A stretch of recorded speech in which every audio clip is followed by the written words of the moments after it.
So what experiment are we doing today?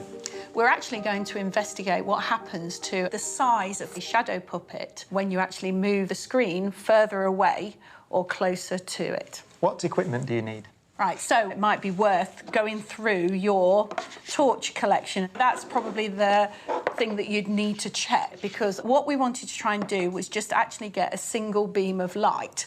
And when we actually looked through our torches, we found that some of them had 6 LEDs, which means it's got 6 light sources in there, and we found that when we shone it onto the puppet, you got quite a fuzzy image on them.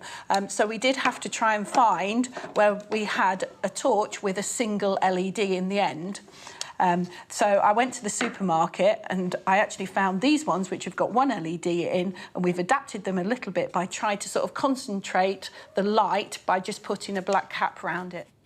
And then, although we have sort of like puppets that are already made, the children love making their own, and of course it actually makes it their own investigation then. So we've got bits of card, and we've got lollipop sticks, and of course a lot of the other things are just in a classroom anyway. We've got our rulers and we've got whiteboards here, because one of the good things about actually doing it on a whiteboard is that you can use a whiteboard pen and the children can mark the top and the bottom of the shadow. Like and as long as each time they do the same markings... And they go, yeah, to a particular place on the shape. Then they can actually take the whiteboard, place it on the table, and then measure to the nearest millimetre. Yeah, although not with my marking. It's not quite as... Yeah. It's not bad. Now, I know that not every class has a whiteboard, but I suppose you could actually use a plain piece of card, and as long as you knew which the markings were, you could still measure it. Mark them in different colours or something. Using different colours would work.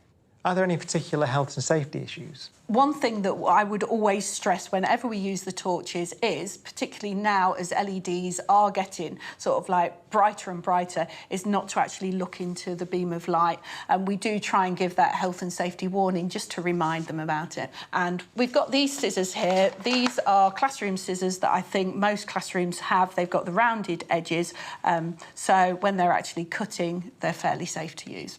And what are the teaching points that will come out of this experiment? For children to discover for themselves that the light is travelling in straight lines. So you learn that because the shape doesn't change? Yes. So it's always the same shape? I also wanted them to actually do repeated measurements, just like scientists would, to check whether they were reliable and whether they were accurate in their measuring skills.